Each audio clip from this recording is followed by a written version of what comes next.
ये कहानी बहुत ही पुरानी है। उस समय महात्मा गौतम बुद्ध पूरे भारतवर्ष में घूम घूम कर बौद्ध धर्म की शिक्षाओं का प्रसार कर रहे थे।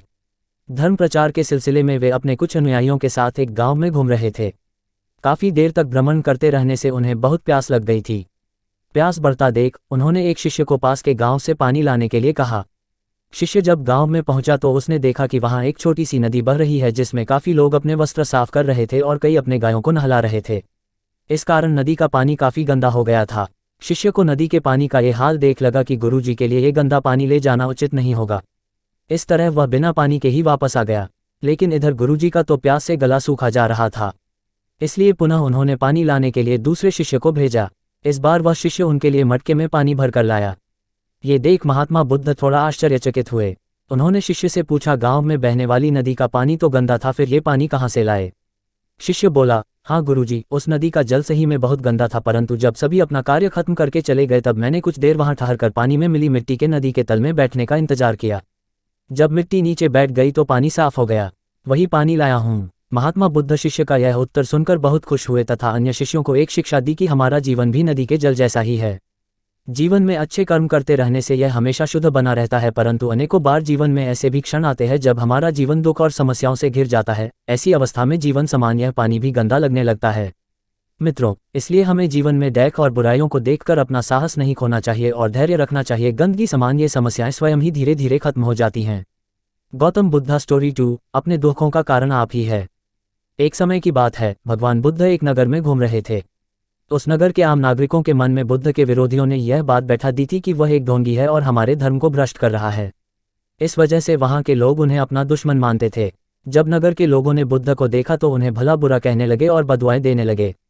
गौतम बुद्ध नगर के लोगों की उलाहने शांति से बिना बोलने सुनते रहे, लेकिन जब नगर के लोग उन्हें बोलते बोलते थक गए तो महात्मा बुद्ध बोले, क्षमा चाहता हूँ, लेकिन अगर आप लोगों की बातें खत्म हो गई है तो मैं यहाँ जाऊँ। भगवान बुद्ध की यह बात सुन वहां के लोग बड़े आश्चर्यचकित हुए। वही खड़ा एक आदमी बोला, ओ भाई, हम तुम्हारा गुणगान नहीं कर रहे हैं, हम तो तुम्हें गालियां दे रहे हैं, क्या इसका तुम पर कोई असर नहीं होता? बुद्ध बोले, आप सब मुझे चाहे जितनी गालियां दो, मैं उन्हें लूंगा ही नहीं। आपके गालियां देने से मुझ पर कोई असर नहीं पड़ता जब तक कि मैं उन्हें स्वीकार नहीं करता। बुद्ध आगे बोले, और जब मैं इन गालियां को लूंगा ही नहीं तो ये कहाँ रह जाएगी? निश्चित ही आपके पास। मित्रों, बुद्ध के जीवन का ये छोटा सा प्रसंग हमारे जीवन में एक नया परिवर्तन ला सकता है, क्योंकि बहुत से लोग अपने दुखों का कारण दूसरों को मानते हैं, जो कि अच्छी बात नहीं है। ऐसा कर हम स्वयं के लिए गड्ढा खोद रहे होते हैं। ये सब हम पर निर्भर है कि हम लोगों के नेगेटिव बातों को कैसे लेते हैं, उन्हें स्वीकार कर रहे हैं या नकार रहे हैं। गौतम बुद्धा स्टोरी 3, इस दुनिया में कोई गरीब नहीं। एक समय की बात है, भगवान गौतम बुद्ध एक गांव में धर्म सभा को संबोधित कर रहे थे। लोग अपनी विभिन्न परेशानियों को लेकर उनके पास जाते और उसका हल लेकर खुशी खुशी वहां से लौटते। उसी गांव के सड़क के किनारे एक गरीब व्यक्ति बैठा रहता तथा महात्मा बुद्ध के उपदेश शिविर में आने जाने वाले लोगों को बड़े ध्यान से देखता। उसे बड़ा आश्चर्य होता कि लोग अंदर तो बड़े दुखी चेहरे लेकर जाते हैं, लेकिन जब वापस आते हैं तो बड़े खुश और प्रसन्न दिखाई देते हैं। उस गरीब को लगा कि क्यों न वो भी अपनी समस्या को भगवान के समक्ष रखे। मन में यह विचार लिए वह भी महात्मा बुद्ध के पास पहुंचा। लोग पंक्तिबद्ध खड़े होकर अपनी समस्या को बता रहे थे। जब उसकी बारी आई तो उसने सबसे पहले महात्मा बुद्ध को प्रणाम किया और फिर कहा, भगवान, इस गांव में लगभग सभी लोग खुश और समृद्ध है, फिर मैं ही क्यों गरीब हूँ? इस पर उन्होंने मुस्कुराते हुए कहा, तुम गरीब और निर्धन इसलिए हो क्योंकि तुमने आज तक किसी को कुछ दिया ही नहीं।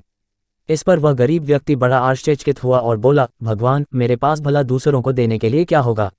मेरा तो स्वयं का गुजारा बहुत मुश्किल से हो पाता है, लोगों से भीख मांग कर अपना पेट भरता हूँ।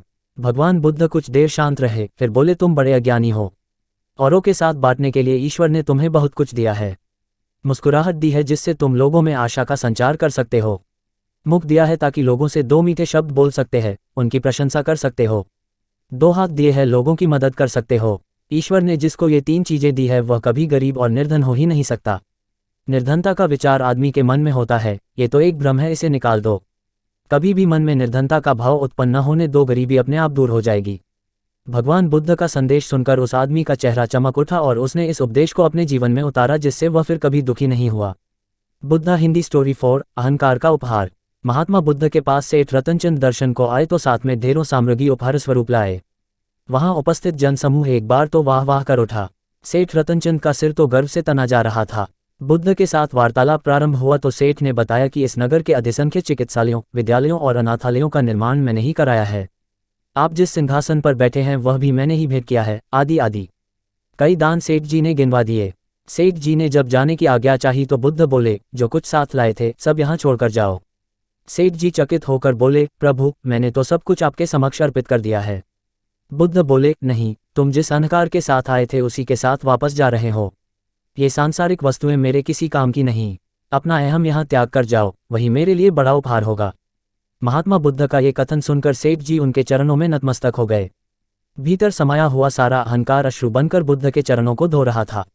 बुद्धा स्टोरी 5 महत्वपूर्ण दान। भगवान बुद्ध एक पेड़ के नीचे चबूतरे पर बैठे हुए थे। हर भक्त की भेंट स्वीकार कर रहे थे। तभी एक वृद्धा आई। उसने कांपती आवाज में कहा, भगवान, मैं बहुत गरीब हूँ। मेरे पास आपको भेंट देने के लिए कुछ भी नहीं है। हाँ, आज एक आम मिला है। मैं इसे आधा खा चुकी थी, तभी पता चला कि तथागत आज दान ग्रहण करेंगे। अतः मैं यह आम आपके चरणों में भेंट करने आई हूँ। कृपा कर इसे स्वीकार करें। गौतम बुद्ध ने अपनी अंजुरी पात्र में वह आधा आम प्रेम और श्रद्धा से रख दिया, मानो कोई बड़ा रत्न हो। वृद्धा संतुष्ट भाव से लौट गई। वहां उपस्थित राजा ये देखकर चकित रह गया। उसे समझ नहीं आया कि भगवान बुद्ध वृद्धा का जूठा आम प्राप्त करने के लिए आसन छोड़कर नीचे तक हाथ पसार कर क्यों आए। पूछा, भगवान, इस वृद्ध में और इसकी भेंट में क्या ऐसी विशेषता है। बुद्ध मुस्कुराकर बोले, राजन, इस वृद्धा ने अपनी संपूर्ण संचित पूंजी मुझे भेंट कर दी, जबकि आप लोगों ने अपनी संपूर्ण संपत्ति का केवल एक छोटा भाग ही मुझे भेंट किया है। दान के अहंकार में डूबे हुए बग्घी पर चढ़कर आए हो। वृद्धा के मुख पर कितनी करुणा और कितनी नम्रता थी। युगों युगों के बाद ऐसा दान मिलता है।